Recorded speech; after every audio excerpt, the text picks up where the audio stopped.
के लिए जाते जाते जाते जाते जाते जब बहुत दूर चला गया, शाम हो गया, अंधेरा हो गया, तो वो गुरु ने देखा कि दूर कहीं पर एक घर है।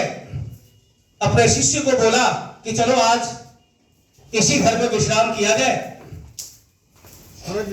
जब वहां पहुंचा तो देखा कि उसके दरवाजे पर एक भैंस बंधी हुई थी और उसके घर में पति पत्नी और एक बच्चे थे। हेलो, यहां पर है? देख रहे हैं? सीख रहे हैं?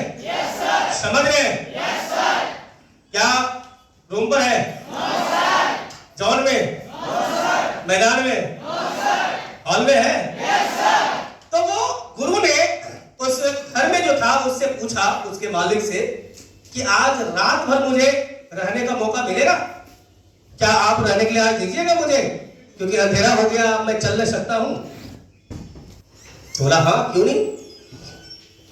सुनना जरा गौर से।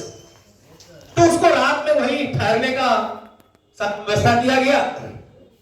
वो गुरु, वो शिष्य दोनों खाना खाए। उससे पहले, खाना खाने से पहले, उस जिसका जो घर का मालिक था उससे पूछा कि आपके चारों तरफ पूरी खाली मैदान है, जमीन है, और उस जमीन में आप फसल क्यों नहीं उगाते हैं? और आपका जो जीवन कैसे चलता है, आपका रोजी रोटी कैसे चलता है, आपका जीवन किस तरह से चलता है? तो वो जो घर वाला था उन्होंने बोला कि बाबा मेरे पास एक भैंस है और ये भैंस दूध देती है।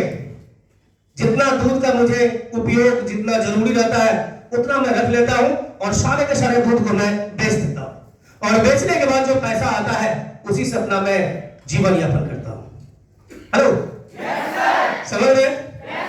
रात में वो बाबा को खाना वाना खिलाया, वो गुरु और चेला दोनों सो गया। रात के 2 बजे गुरु जगा, अपने शिष्य को उठाया, बोला चलो। बोला कहां? गुरु ने शिष्य को लेकर के दरवाजा पर आया और बोला ये भैंस खोल लो। समझ रहे?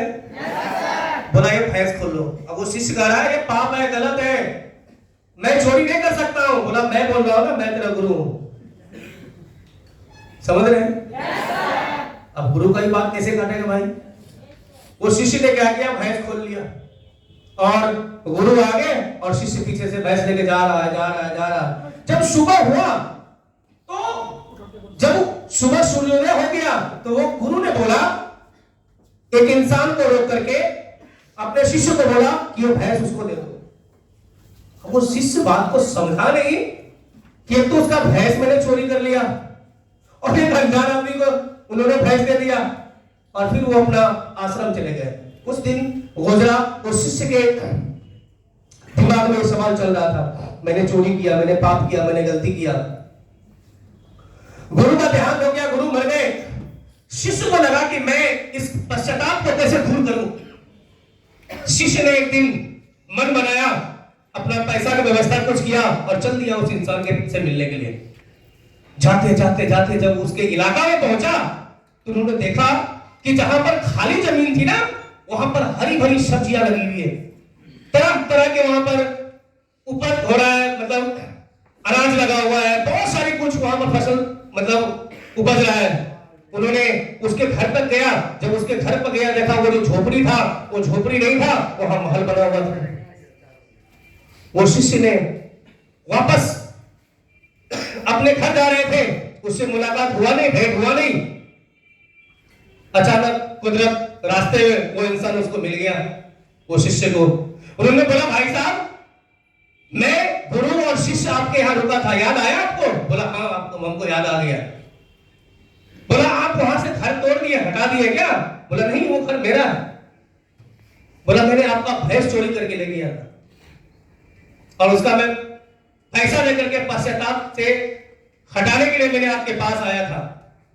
तो वो इंसान ने बोला कि आप जब मेरा भैंस चोरी कर लिए थे ना, तो मेरे जीवन में कुछ नहीं बचा था। मैं भैंस आने के बाद जितना ये खेत देख रहे हैं ना, ये सारा खेती मेरा है और ये सारा अनाज मैं उगाता हूं और आज मेरे पास बहुत सारे पैसा है। वो इंसान ने बोला कि आज मेरे पास बहुत सारा पैसा है क्योंकि आज मेरे यहां से सब्जी अनाज दूसरे जगह जाता है, दूसरे देश जाता है और आज मैं बहुत बड़ा इंसान बन गया हूं। समझ रहे हैं? तो उस इंसान के लिए प्रभाव का अभाव था। मतलब वो भैंस जाने के बाद जब भैंस चला गया तब जाकर के वो इंसान ने खेती करना शुरू किया और खेती करके एक महान, एक बड़ा, एक अच्छा किसान बना। जीवन में याद रखना कि आपके जीवन में भी कोई ऐसा चीज अगर है, आपको पीछे धकेल रहा है, आपको काम करने में रुकावट डाल रहा है, आपके अंदर कुछ ऐसी घुटन हो रही है, आपके पास कुछ सवाल है, तो उस सवाल को, उस घुटन को, उस रास्ता को पहले साफ करो, आगे बढ़ो, काम करो, प्रमोशन लो और अपने आप को साबित करके दिखाओ।